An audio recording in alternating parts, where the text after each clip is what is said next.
Ms. Baldwin, no.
Mrs. Murray, no. Mr. Banks, aye.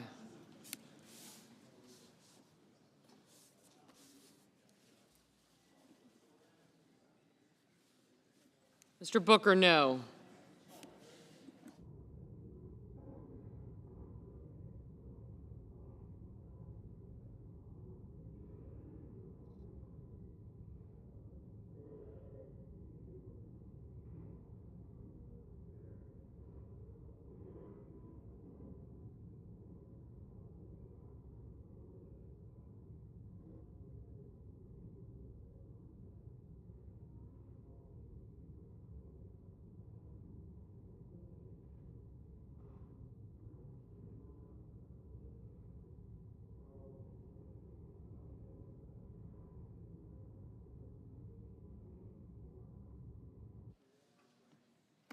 Ms. Klobuchar, no.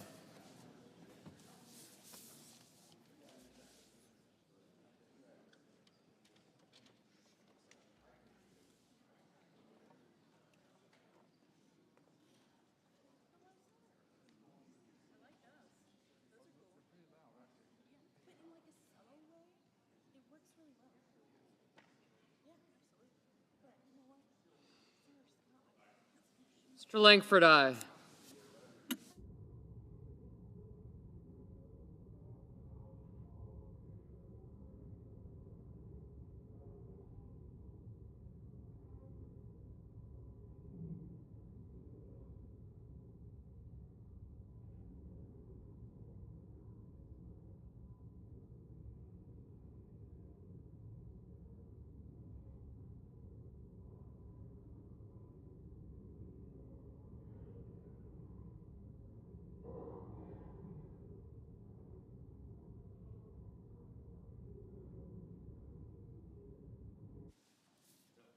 Mr. Bennett, no.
Mrs. Capito, aye.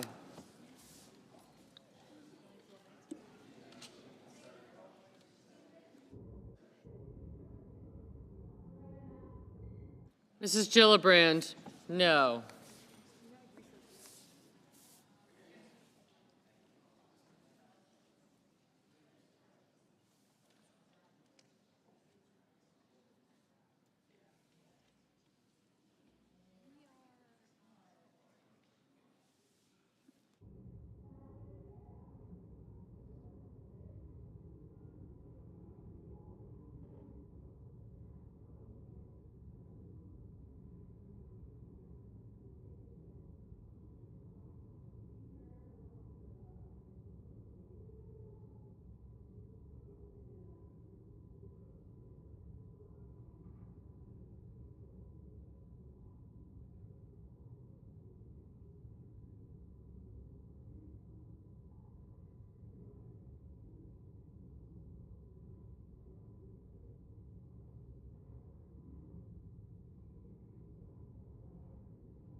Ms. Alsobrooks, no.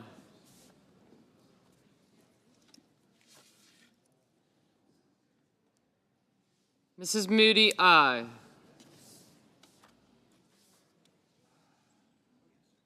Mr. Ricketts, aye.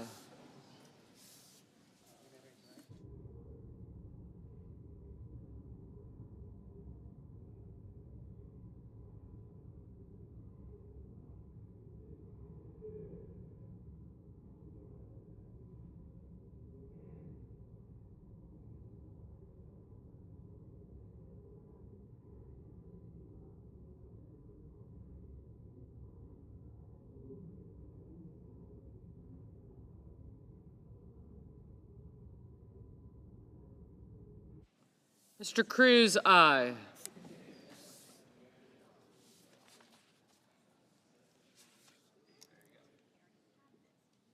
Mr. Johnson, aye.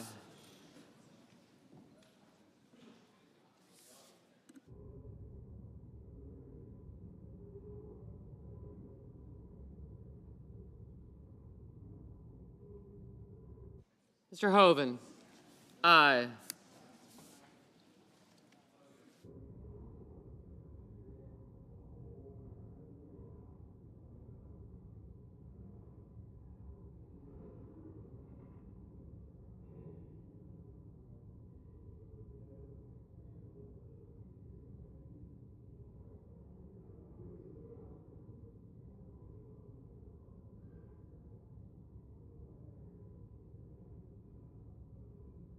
Mr. Mullen, aye.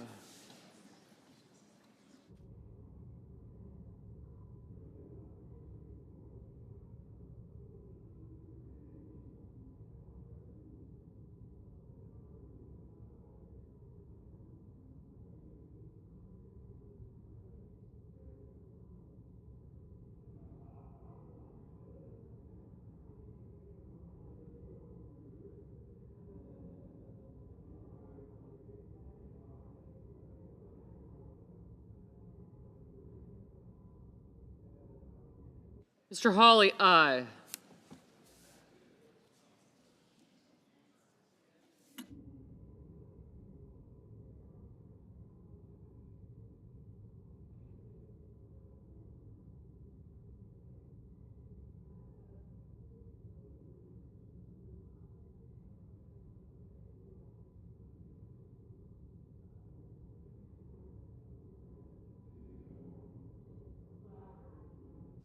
Mrs. Blackburn, aye.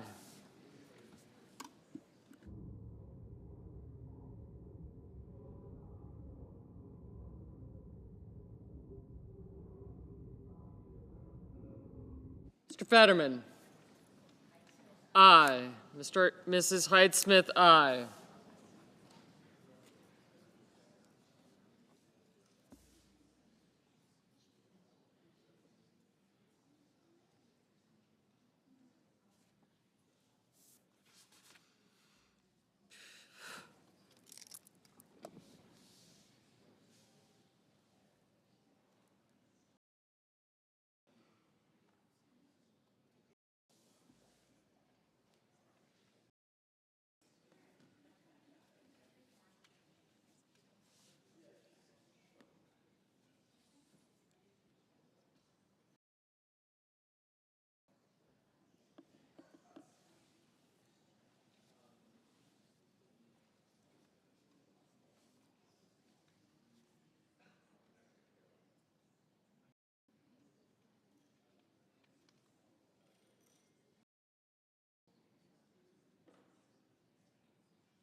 Mr. Young, aye.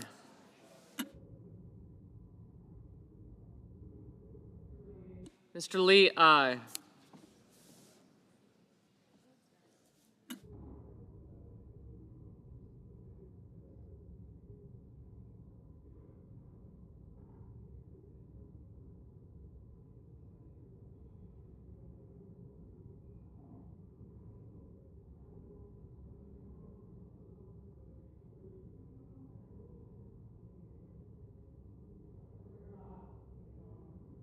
Mr. McConnell, aye.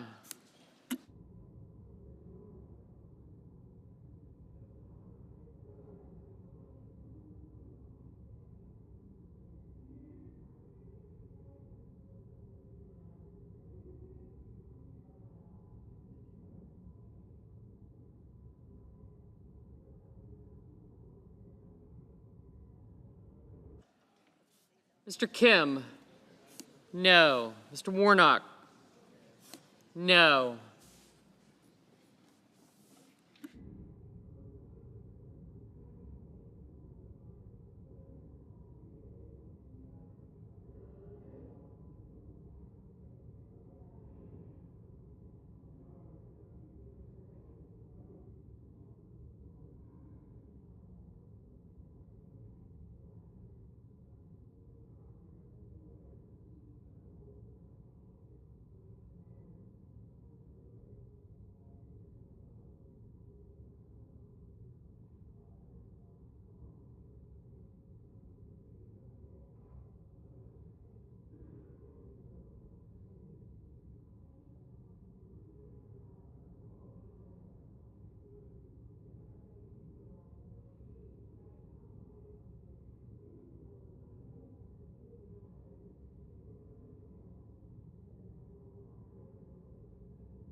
Mr. Janes, aye.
Mr. Blumenthal, no. Ms. Warren, no. Mr. Sanders, no.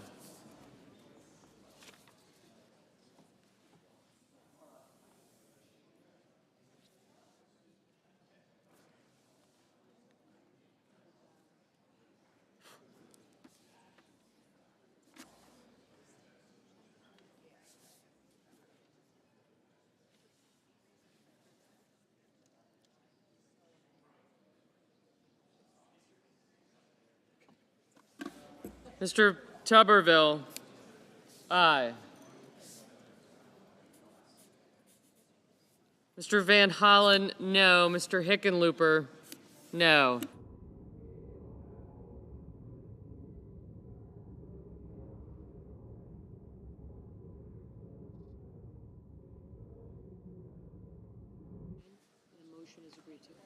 On this vote, the yeas are 46, the nays are 39, and the motion is agreed to.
Mr. President.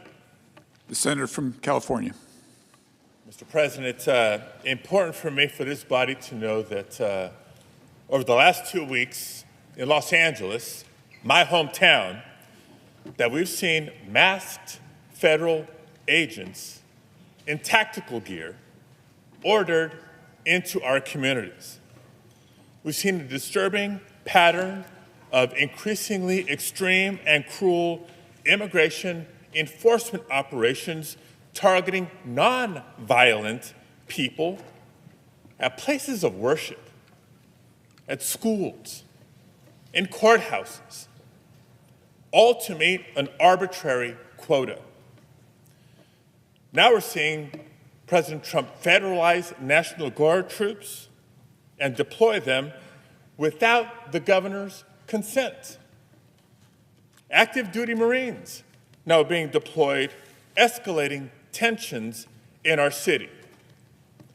And it's important to note all this without coordination with state and local law enforcement. And despite repeated requests for the justification for these extreme actions, and after months and months of little to no response from the administration on their aggressive and theatrical immigration raids, the Trump administration has done everything in their power but to provide transparency to the American people about their mission in Los Angeles. And so last week, I chose to go home to try to get answers from the administration as they are literally militarizing our city. And I want to share what I learned, I want to share what I heard, because it should shock the conscience of our country. Now, one of the first items on my schedule last Thursday was a meeting and a briefing with General Guillot, the four-star general in charge of U.S. Northern Command. Many of you know him.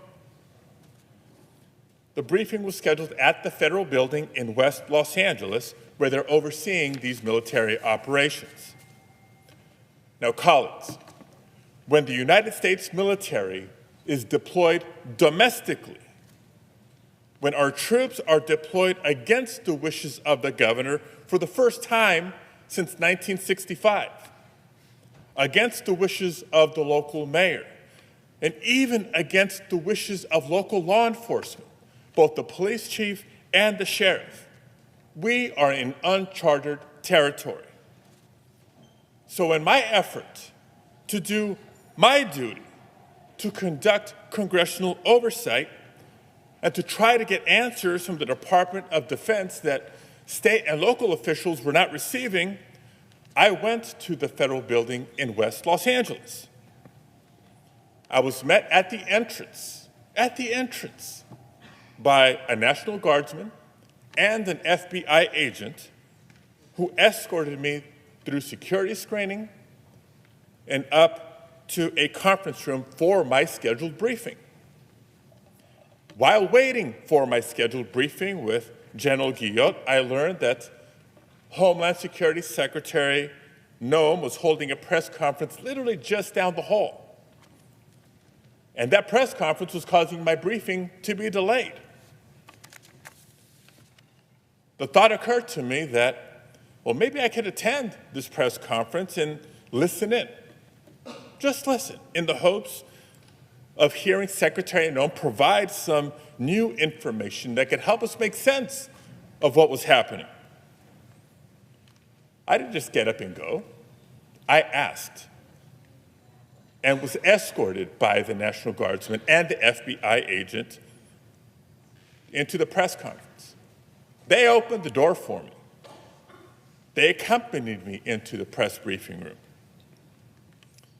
And they stood next to me as I stood there for a while, listening. And at one point, the United States Secretary of Homeland Security said that the purpose of federal law enforcement and the purpose of the United States military was to, quote, liberate Los Angeles from our governor and our mayor. To somehow liberate us from the very people that we democratically elected to lead our city and our state. Colleagues, let that fundamentally un-American mission statement sink in. That is not a mission focused on public safety. And that simply is not and cannot be the mission of federal law enforcement and the United States military.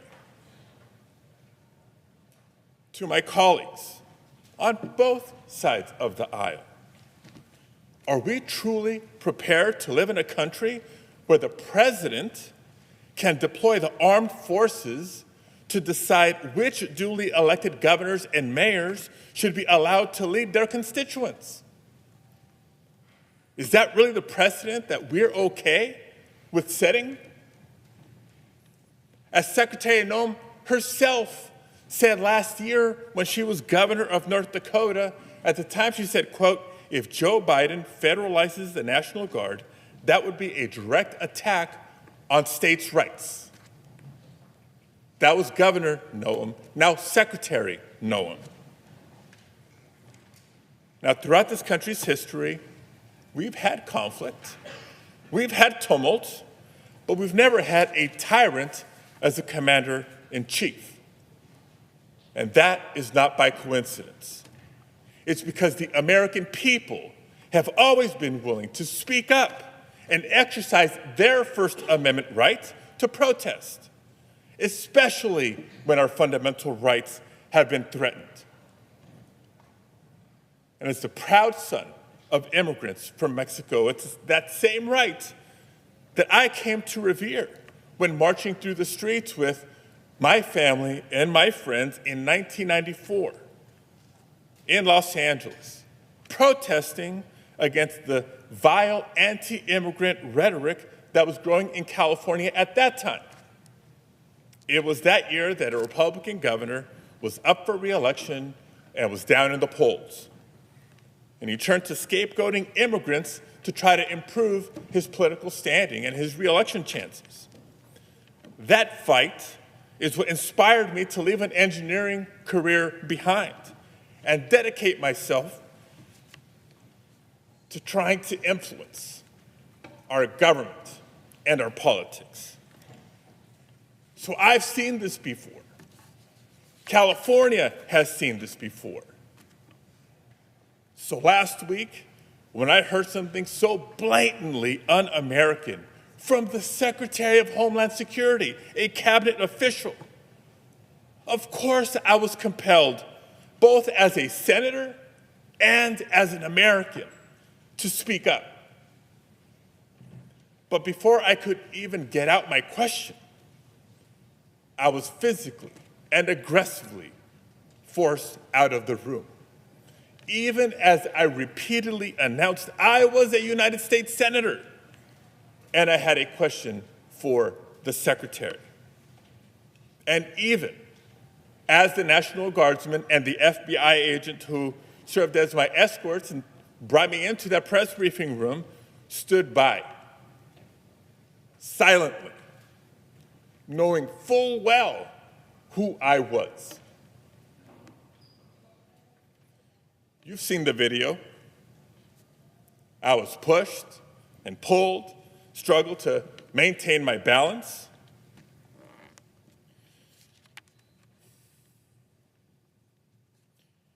I was forced to the ground, first on my knees, and then flat on my chest. And as I was handcuffed and marched down a hallway, repeatedly asking, "Why am I being detained?" Not once did they tell me why. I pray you never have a moment like this. But I will tell you, in that moment, a lot of questions came to my mind. First of all, where are they taking me? Because I know I'm not just being escorted out of the building. Am I being arrested here? And what will a city already on edge from being militarized think when they see their United States senator being handcuffed just for trying to ask a question? And what will my wife think? What will our boys think?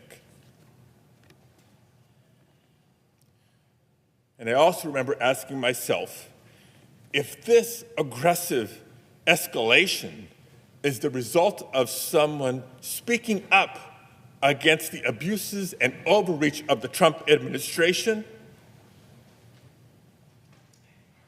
was it really worth it?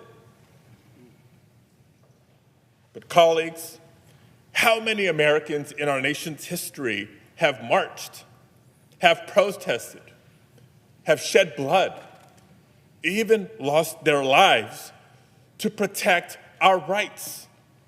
How many Americans have served in wars overseas to protect our freedoms here at home? And how many Americans in the year 2025 see a vindictive president on a tour of retribution, unrestrained by the majority of this separate and co-equal branch of government, and wonder if it's worth it to stand up or to speak out? If a United States senator becomes too afraid to speak up, how can we expect any other American to do the same?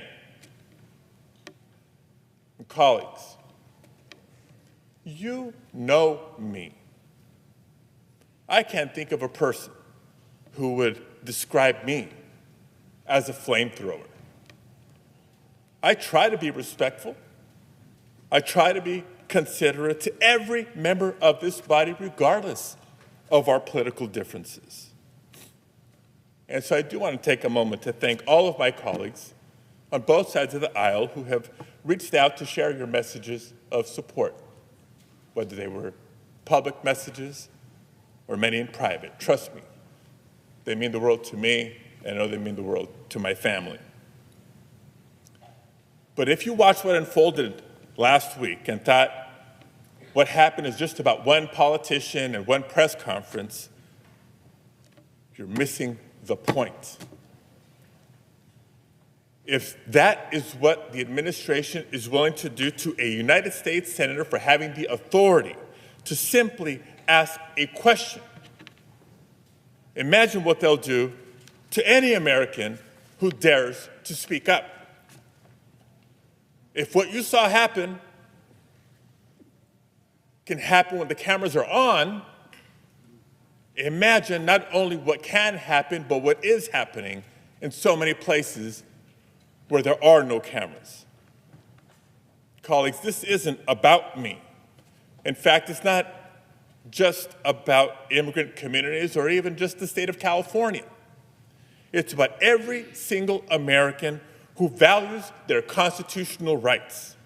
It's about anyone who's ever exercised their First Amendment rights, or anyone who's ever disagreed with a president, or anyone who simply values our democracy and wants to keep it. Now, the president will tell you that this is just about undocumented immigrants, about law and order, and about targeting dangerous, violent criminals. If it was just about targeting dangerous, violent criminals, there would be no disagreement, there would be no debate. But we know differently. We don't think, we know differently. Public data released by the administration shows that the majority of immigrants currently in ICE custody have no prior criminal conviction. And new reporting shows that less than 10% of immigrants taken into ICE custody since October have no serious criminal convictions. Less than 10%. But a couple of weeks ago, it seemed that Donald Trump was at the lowest point of his presidency so far. He was drowning in a week of terrible headlines. The American people were finally waking up to the realities of the budget reconciliation bill that will cut health care, nutrition assistance, and good-paying, clean energy jobs while reducing the tax burden on billionaires. He was losing his tariff wars as the costs for everyday goods were continuing to rise. His promises to end Russia's invasion of Ukraine were falling flat, and he'd been handed loss after loss in federal court. He even had a very public breakup with Elon Musk. And I mention this only because we know what happens when the headlines turn on Donald Trump. When Donald Trump is having a bad week, he turns to the same tired playbook he always has. When in doubt, scapegoat immigrants and manufacture a crisis to distract the media from what's going on. That's the reason ICE raids ramped up in California. And when Californians took to the streets to peacefully protest, he bypassed the governor and federalized the National Guard. And even with their presence over a couple of days as things began to settle, he escalated even further by sending in the Marines. He wants the spectacle, not just to distract, but to justify his undemocratic crackdowns and his authoritarian power grabs. That's the reason why, even though the vast majority of protests have remained peaceful, what a weekend. That notwithstanding, the president, the vice president, and their allies have continued to call all the protesters out there insurrectionists. Yes, this is the same man who provoked an actual insurrection at our Capitol on January 6th. The same man who incited a violent mob carrying Confederate flags against Congress. The same man who then pardoned the convicted felons who assaulted our brave Capitol police officers.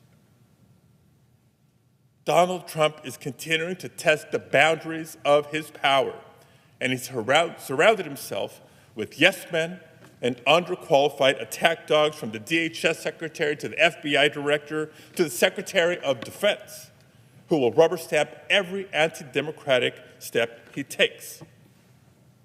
This administration's officials, and maybe not all, but many Republicans in Congress, may choose not to do their job, but they cannot stop me from doing mine. And I refuse to let immigrants be political pawns on his path towards fascism. Again, if you really think this is just about immigrants and immigration, it's time to wake up. What's happening is not just a threat to California, it's a threat to everyone in every state.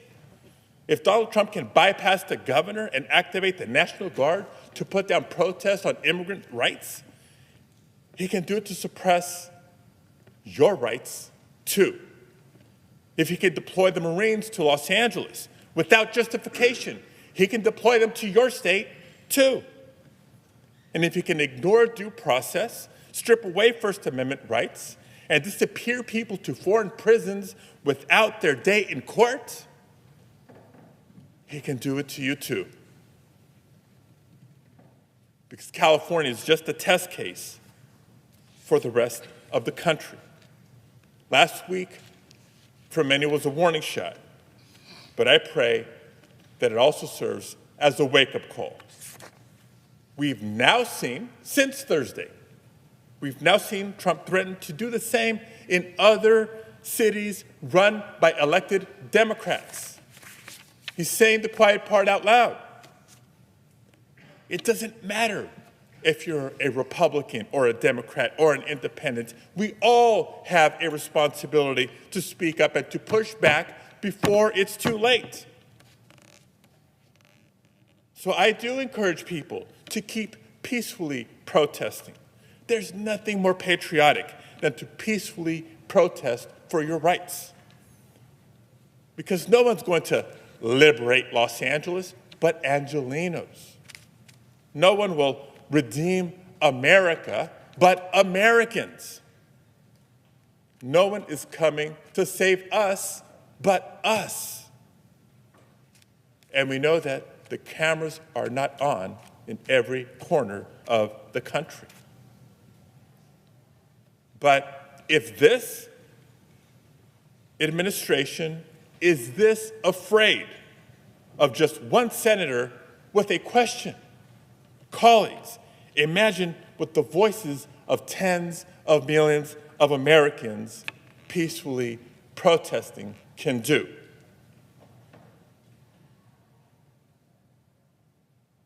I thank you all for being here to hear me, and I thank you, Mr. President.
Under the previous order, the Senate stands in recess until 2:15 p.m.